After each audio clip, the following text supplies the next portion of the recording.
الحمدللہ رب العالمین والصلاة والسلام علی سید المرسلین اما بعد فاعوذ باللہ من الشیطان الرجیم بسم اللہ الرحمن الرحیم الصلاة والسلام علیک یا رسول اللہ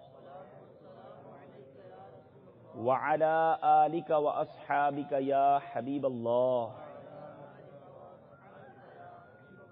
الصلاة والسلام علیک یا نبی اللہ وعلی آلک واصحابک یا نور اللہ۔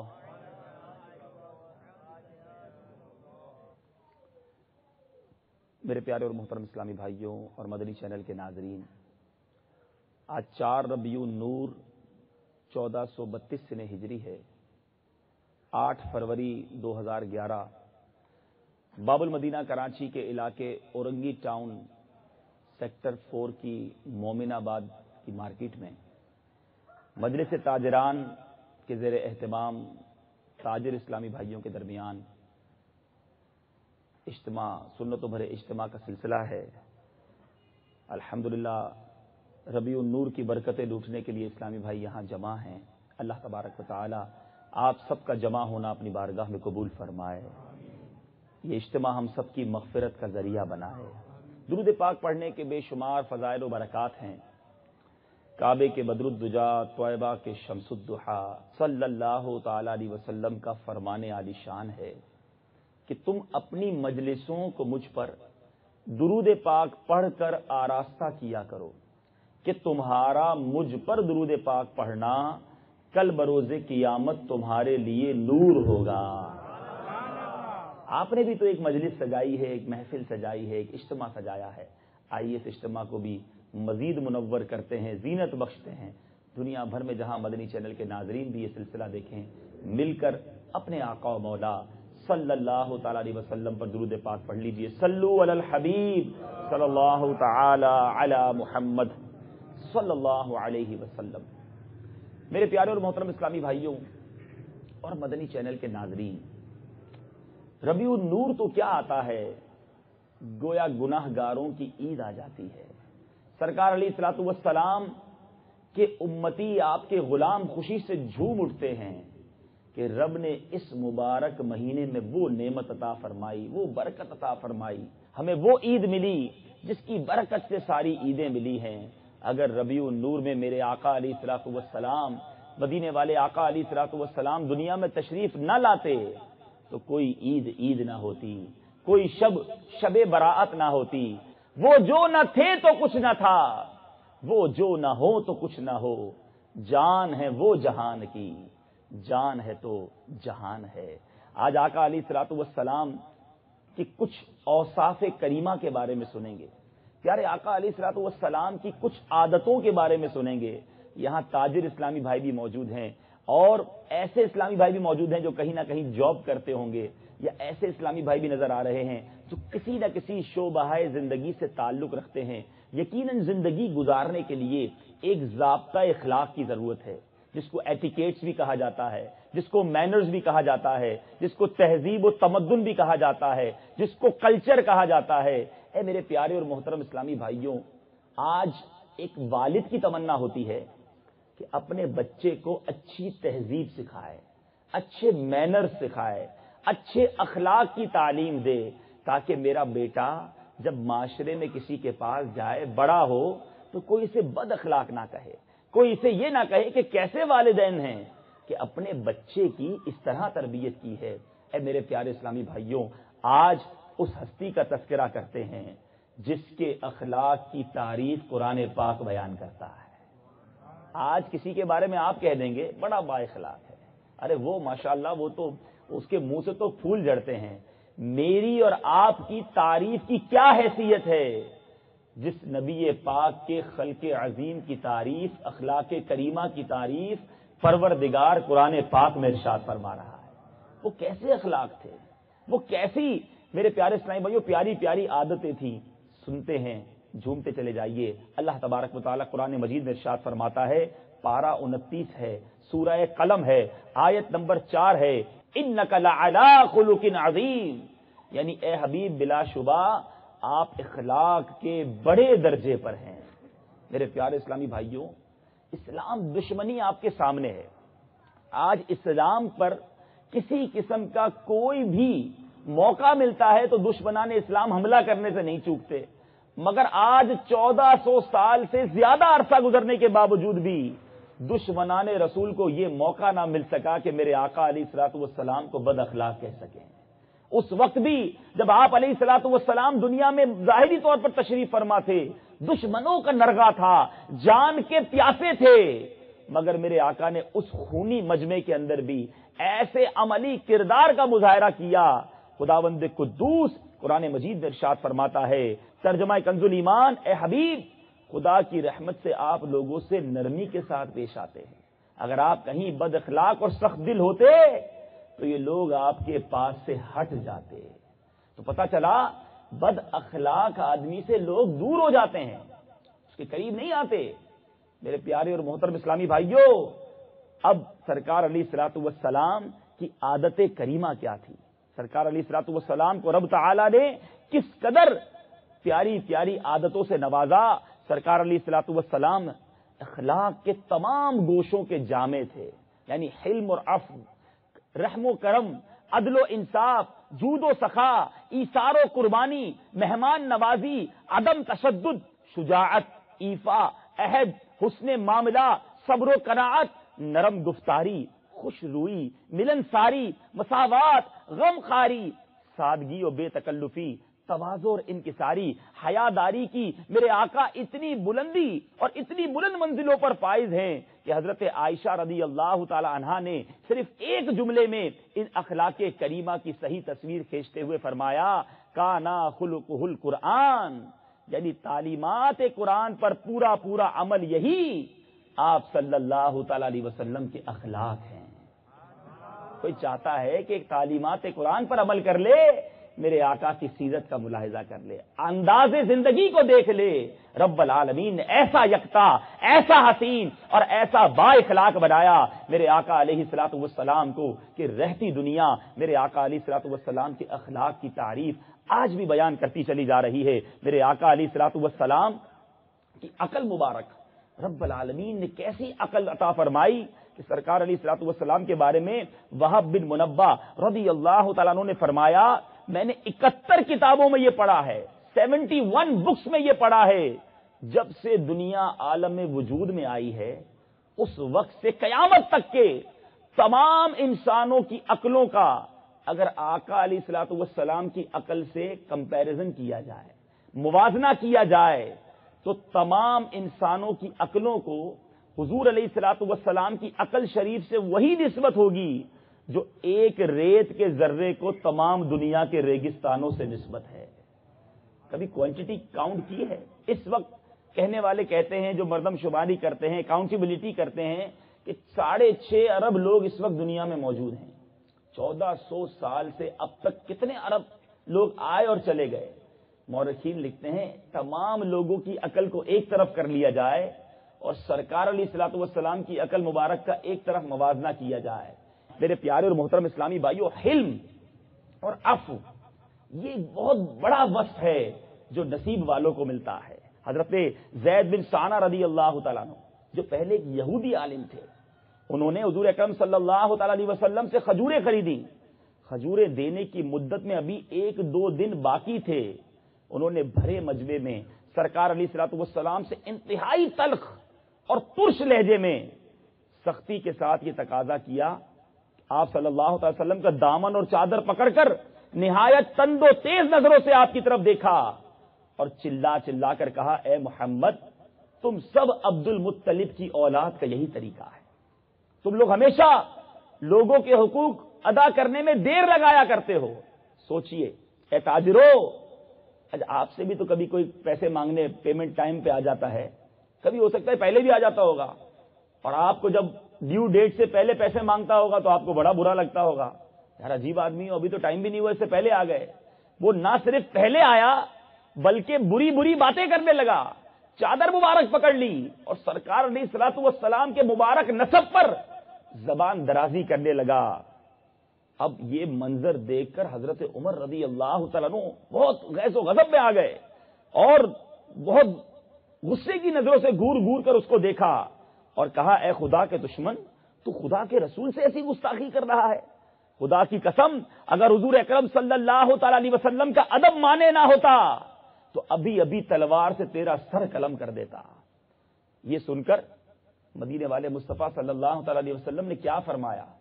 آج ہمارے ساتھ ذرا چار دوست کھڑے ہوں، ہمارے سامنے کوئی اونچی زبان میں بات کرے تو اب ہم پھولے نہیں سماتے، اب میرے دوست نپٹ لیں گے اس سے، خاص طور پہ جس کے ساتھ گارڈ ہوں، حارسین ہوں، اب وہ تو جناب ایسا لگتا ہے زمین پہ پیر ہی نہیں ہوتے۔ زمانے کے بادشاہ ہیں، بادشاہوں کے بادشاہ ہیں، عمر رضی اللہ تعالیٰ عنہ جیسا خلیفہ برابر میں موجود ہے اور غیظ و غضب میں ہے۔ اگر ہمارے جیسا کوئی ہوتا تو کہتا ٹھیک کہتے اس کو مار دو۔ میرے آقا عمر کو کہ دیکھتے ہیں، حضرت عمر رضی اللہ تعالیٰ عنہ سے فرماتے ہیں اے عمر تم کیا کہہ رہے ہو؟ تمہیں تو یہ چاہیے تھا کہ مجھ کو ادائے حق ادا کرنے کی ترغیب دیتے اور اس کو نرمی کے ساتھ تقاضا کرنے کی ہدایت کرتے اور ہم دونوں کی مدد کرتے۔ آپ علیہ الصلوۃ والسلام نے حکم دیا اے عمر اس کو اس کے حق کے برابر کھجوریں دے دو اور کچھ زیادہ بھی دے دو۔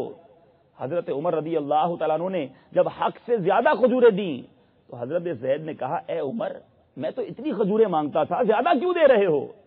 تو آپ رضی اللہ تعالیٰ عنہ نے فرمایا چونکہ میں نے ٹیڑھی نظروں سے تجھے دیکھا تھا، تجھے خوف زدہ کر دیا تھا، اس لیے سرکار علیہ الصلوۃ والسلام نے تمہاری دل جوئی اور دلداری کے لیے تمہارے حق سے کچھ زیادہ دینے کا مجھے حکم دیا ہے۔ ہائے ہائے کیا اخلاق ہے، آپ سوچئے۔ اب سنیے، یہ سن کر حضرت زید بن ثانہ نے کہا اے عمر کیا تم مجھے پہچانتے ہو؟ میں زید بن ثانہ ہوں۔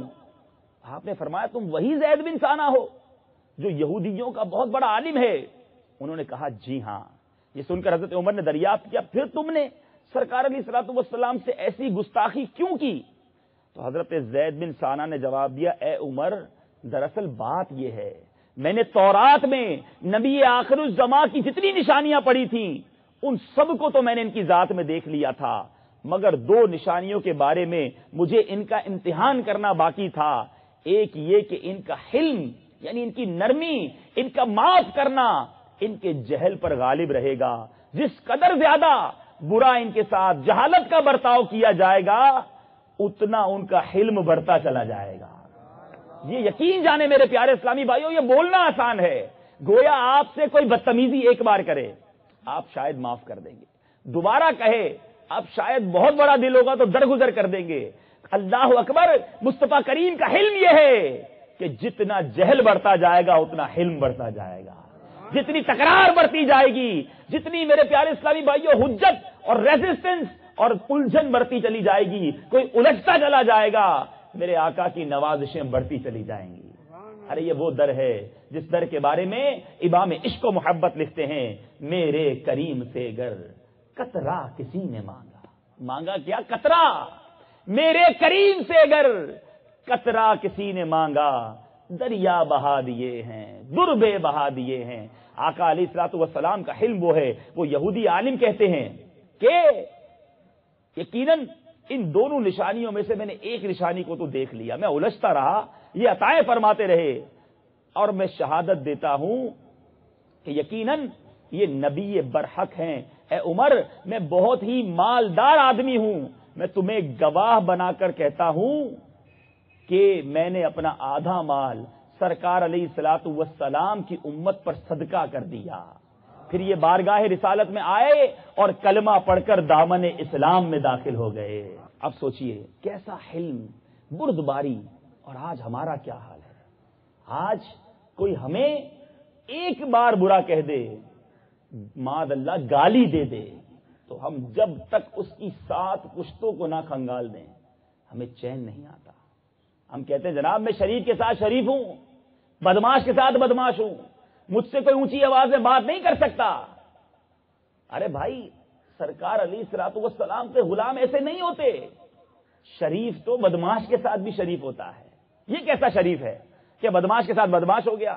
ارے اس کی شرافت کا امتحان ہی وہیں تو شروع ہوا ہے کہ اب اس کے سامنے کوئی بدماش آ جائے، اس کے سامنے جناب کوئی بدتمیز آ جائے ارے یہی تو آپ کی امتحان شروع ہوا ہے. بہت آسان ہے جناب کوئی آ کے آپ کی تعریف کرے آپ بڑے اچھے انسان ہیں تو آپ نے خوش اخلاقی کا ہی مظاہرہ کرنا, اس کو چائے بھی پلائیں گے, آپ شربت بھی پلائیں گے. کوئی آ کے کہتا ہے جناب آپ کا تو اخلاق بہت پیارا, آپ تو بڑے نرم دل, آپ تو بڑے سخی, آپ تو مدد کرنے والے, آپ حسن اخلاق کے پیکر, آپ کی زبان سے پھول جھڑتے ہیں, تو آپ نے جناب اس کو گلے ہی لگانا ہے, آپ نے اس سے خوش اخلاقی سے ہی پیش آنا ہے, کوئی کمال نہیں کیا آپ نے.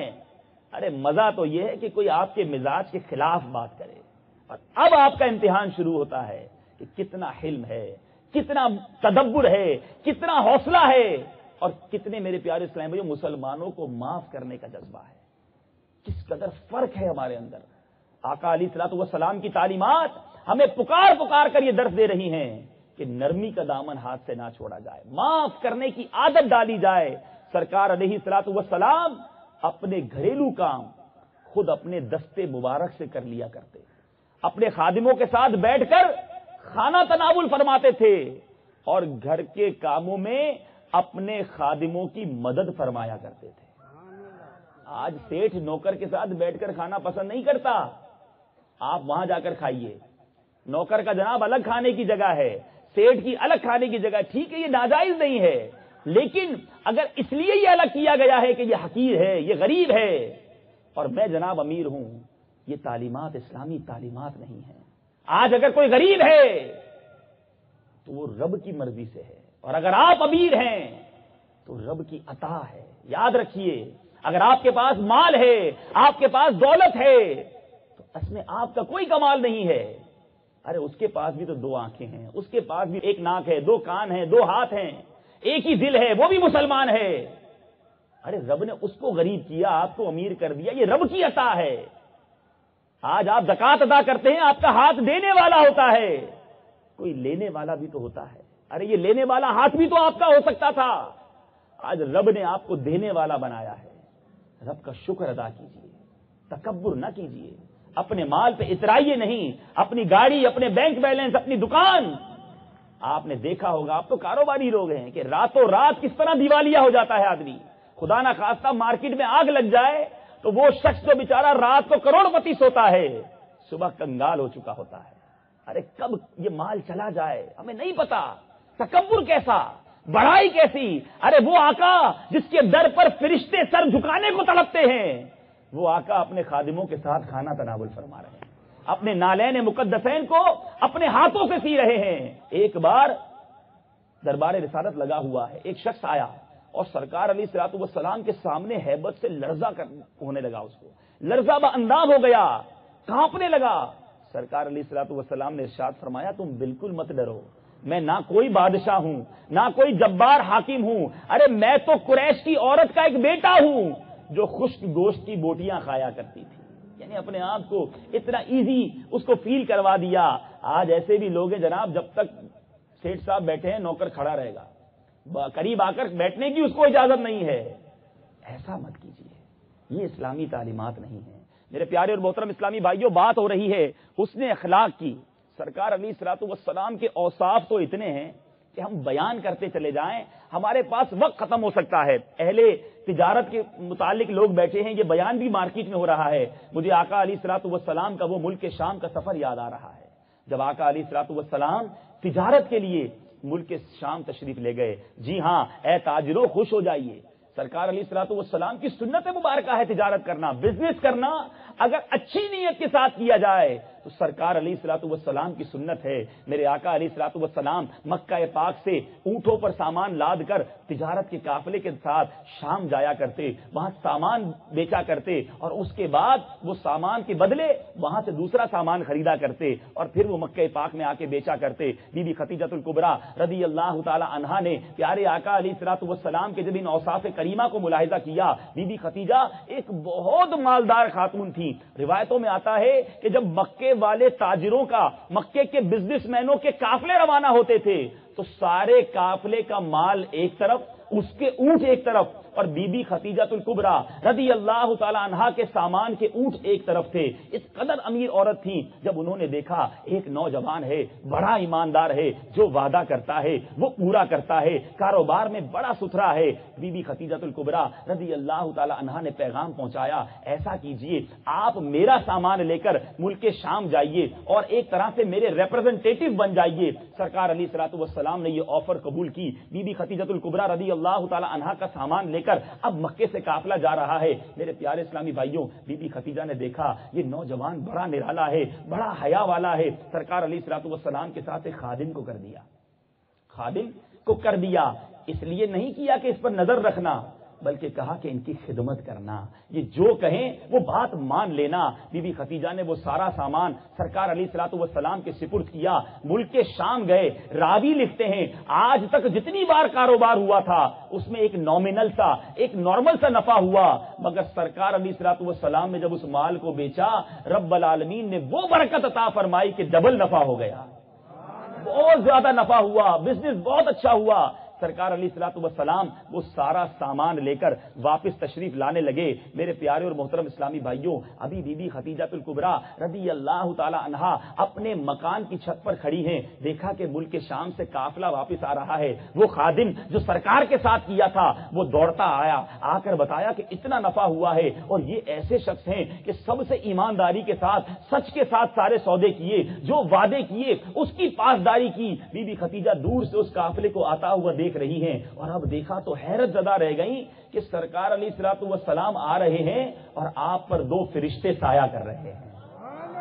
یہ دیکھنا تھا کہ اس عورت نے, اس مبارک خاتون نے یہ فیصلہ کر لیا کہ اب میں نے نکاح کرنا ہے تو اس حیا والے, اس کرامت والے, اس کمال و شرف والے نوجوان سے کرنا ہے. بہرحال یہ باتیں طے ہوئی اور بی بی خدیجہ الکبریٰ رضی اللہ تعالی عنہا نے شادی کا پیغام کسی ذریعے سے رشتہ داروں کے ذریعے پہنچایا اور یہ مبارک نکاح وقوع پذیر ہوا. اے میرے پیارے اسلامی بھائیوں, جہاں سرکار علیہ الصلوۃ والسلام کی ایمانداری, پاسداری اور صحیح معنوں میں بزنس کے ایٹیٹیوڈ کا پتہ چلتا ہے, وہاں یہ بھی پتہ چلتا ہے کہ مدینے والے مصطفیٰ صلی اللہ تعالی علیہ وسلم نے اپنا پہلا نکاح جب فرمایا, میرے آقا کی عمر مبارک 25 سال ہے اور بی بی خدیجہ الکبریٰ رضی اللہ تعالی عنہا کی عمر مبارک 40 سال ہے.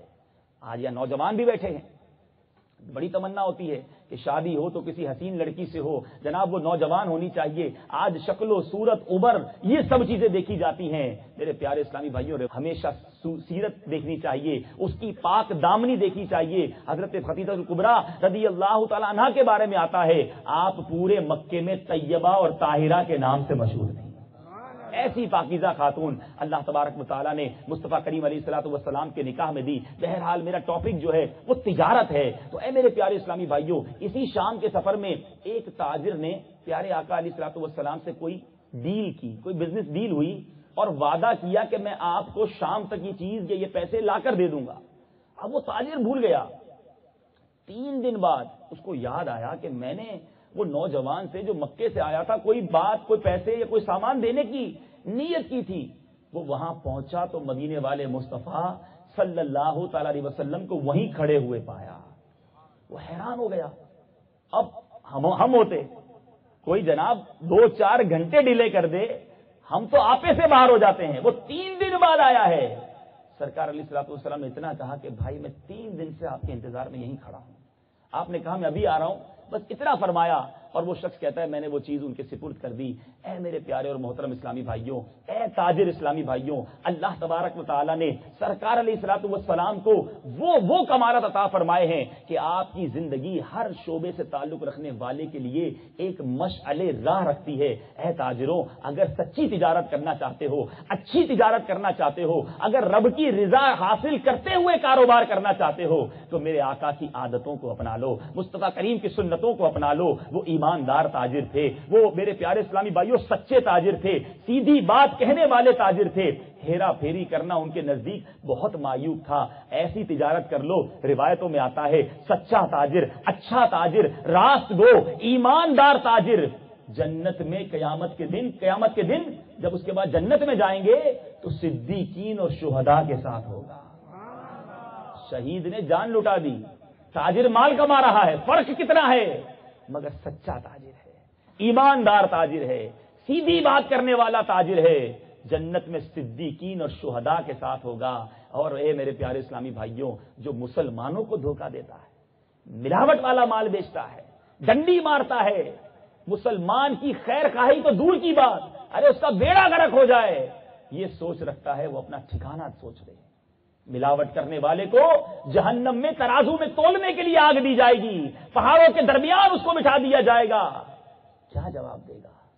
سود خور آج انٹرسٹ کا کاروبار کرنا ہر بندے کا لگتا ہے کہ وہ جناب اس میں دوڑ لگی ہوئی ہے، یار پیسے بینک سے لے لو، فلاں سے لے لو، سود دے دیں گے، بزنس تو چل پڑے گا۔ اور آپ جو پرانے تاجر ہیں آج پوچھ لیجئے ان سے کہ انٹرسٹ کے جال میں پھنسنے والا، سود کے جال میں پھنسنے والا آخر برباد ہی ہوا ہے، اور کیوں برباد نہیں ہوگا؟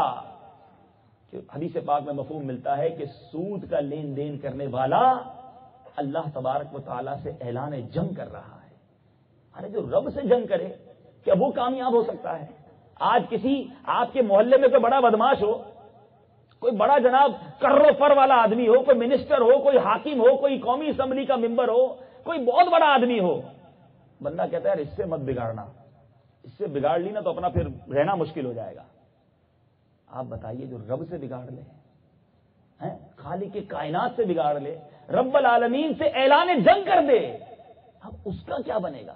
وہ تو دنیا میں بھی گیا اور آخرت میں بھی برباد ہو گیا نا۔ یہ کاروبار کیسا کہ میں صبح و شام اپنے رب کو ناراض کرنے والا کام کروں؟ آپ نے سنا میرے آقا علیہ الصلوۃ والسلام کے اخلاق کریمہ کیسے ہیں؟ آپ کہیں گے جناب ہم بھی بڑے خوش اخلاق ہیں، آئیے ذرا ہماری دکان پر مال لینے کے لیے۔ بالکل آپ جناب بڑے خوش اخلاق ہیں، جب گاہک آتا ہے تو آپ چائے بھی پلاتے ہیں، آپ اس کو کپڑا بھی دکھاتے ہیں، آپ جناب اس کو جی حضور، اور اگر کوئی اسلامی بہن آ گئی ہے تو باجی باجی کہہ کر پکارتے ہیں۔ وہی اسلامی بھائی اگر اب مال واپس دینے آ جائے، خرابی دکھانے آ جائے تو وہ جی حضوری کہاں گئی؟ اب آپ کا ایٹیٹیوڈ کتنا جلدی تبدیل ہو گیا۔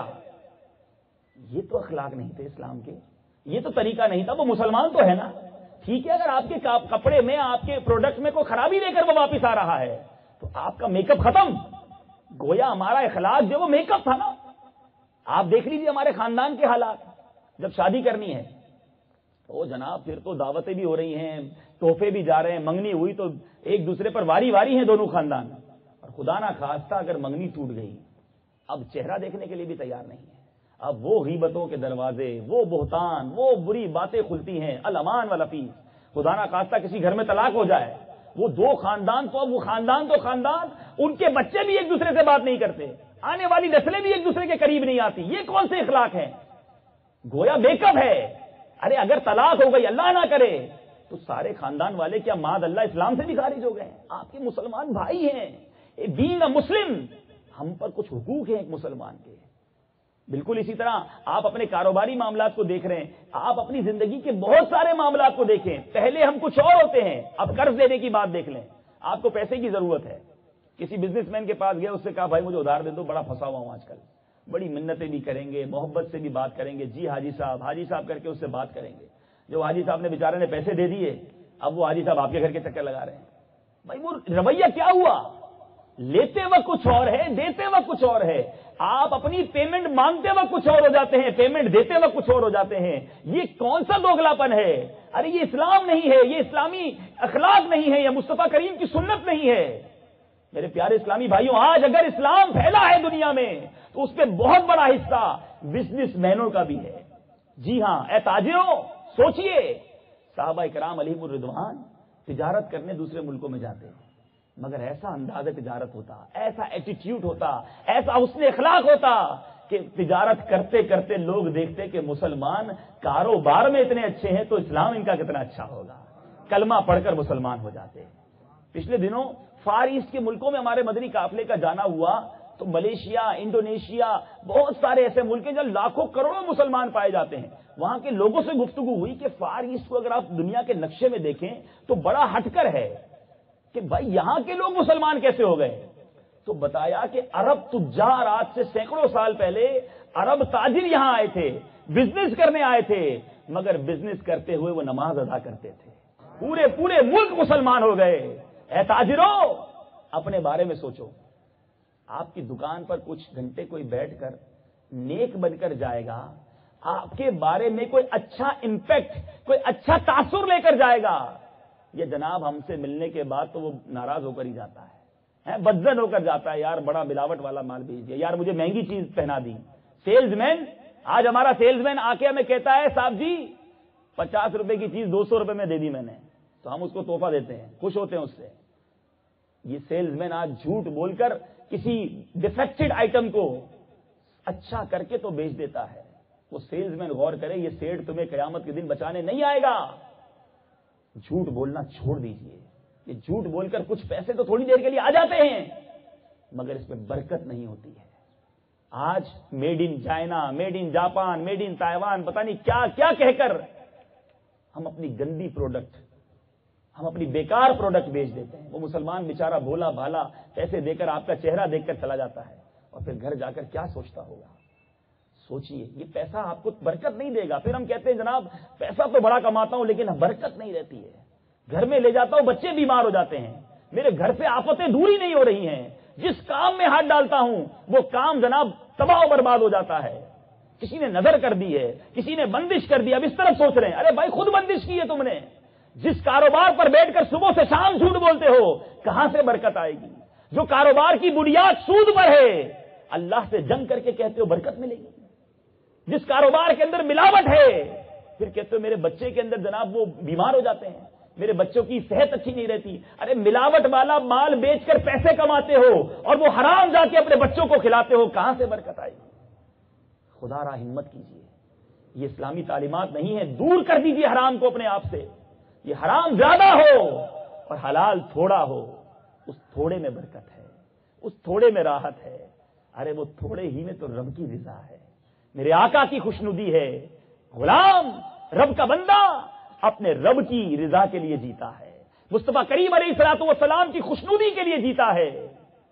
اگر ٹیکس چوری، سود، غیبت، اس کے علاوہ ملاوٹ، جس طرح کے برے افعال آپ کے اندر ہیں، آپ کے کاروبار میں آئے ہوئے ہیں، دور کر دیجیے۔ اب آپ کہیں گے جناب ہمیں تو علم بھی نہیں ہے، ہمارے کاروبار میں کیا کیا غلطیاں ہم کہاں سے نکالیں؟ دعوت اسلامی نے یہ کام بھی آپ کے لیے آسان کر دیا۔ الحمدللہ دعوت اسلامی کے دارالافتاء اہل سنت پورے پاکستان کے اندر قائم ہے، پاکستان کے کئی شہروں میں قائم ہیں، اور اب تو آپ کے لیے آسانی یہ ہو گئی کہ ڈبل 12 گھنٹے ٹیلی فون پر آپ کو دارالافتاء کے اسلامی بھائی ملتے ہیں۔ آپ کو کوئی ڈیل کرنی ہے بزنس کی، آپ نے کوئی کپڑا خریدنا ہے، آپ نے کوئی سامان خریدنا ہے، آپ کو لگ رہا ہے کہ یار یہ شرن کوئی غلطی تو نہیں ہو جائے گی، اب ملائیے دارالافتاء فون اور پوچھ لیجئے میں اس کو کس طرح خریدوں۔ فری آف کاسٹ آپ کو ٹیلی فون پر یہ سہولت مہیا کی جا رہی ہے۔ آپ کو کوئی نیا کام کرنا ہوتا ہے، مجھے بتائیے، آپ کو کوئی نئی آئٹم لینی ہے، کوئی نئی دکان کھولنی ہے، کوئی نیا بزنس کھولنا، آپ کیا کرتے ہیں؟ سچ بتائیے۔ آپ کسی تجربے کار بزنس مین کے پاس جاتے ہیں، یار ذرا بتاؤ تو صحیح یہ مال لوں کہ نہیں لوں، پھنس تو نہیں جاؤں گا، اس کا سیزن کب آتا ہے، اس کا ہول سیل ریٹ کیا ہے، اس کا ریٹیل پرائس کیا ہے، جناب یہ کسی فیکٹری کہاں ہے، اس کی فیکٹری وہاں پہنچ جاؤں تو اور سستا مل جائے گا، اس کی سیل مارکیٹ کون سی ہے، اس کا سیزن کون سا ہے، ہر چیز کا تجربہ حاصل کرنے کی کوشش کرتے ہیں، کہیں کوئی نقصان نہ ہو جائے، کہیں میں پھنس نہ جاؤں، کہیں ڈیڈ اسٹاک نہ ہو جائے۔ کاروبار کے لیے اتنا سوچتے ہیں، ہم اپنی آخرت کے لیے کیوں نہیں سوچتے کہ یہ کاروبار درست بھی ہے کہ نہیں ہے، شرعن اجازت بھی ہے کہ نہیں ہے؟ اس طرح یہ ادھار لینا دینا، یہ اس طرح جناب ریٹ اوپر نیچے کر لینا، اس طرح سی کو ایک ایک کے بھیج دینا، یہ کہیں غلط تو نہیں ہے؟ فون کر لیں دارالافتاء۔ جب آپ ایک بزنس مین کے پاس گئے ہیں، ایک عالم کے پاس بھی چلے جائیے نہیں، فون کر لیجئے اور اپنی ڈیل کو ستھرا کر لیجئے۔ انشاءاللہ آپ اگر گناہ سے بچ کر کاروبار کریں گے، پھر دیکھیں آپ کے کاروبار میں کیسی برکت آتی ہے، پھر دیکھیں آپ کے دل کو کیسا سکون ہوتا ہے، پھر دیکھیں آپ کے گھر میں کیسی برکت آتی ہے، کیسے بیماریاں دور ہوتی ہیں۔ رزق حلال کی برکتیں جب یہ لقمے آپ کے پیٹ میں جائیں گے تو آپ کے دل میں نور پیدا ہونا شروع ہو جائے گا۔ میرے پیارے اسلامی بھائیوں، آپ کو کوئی شرعی معلومات لینی ہے آپ فون کیجئے۔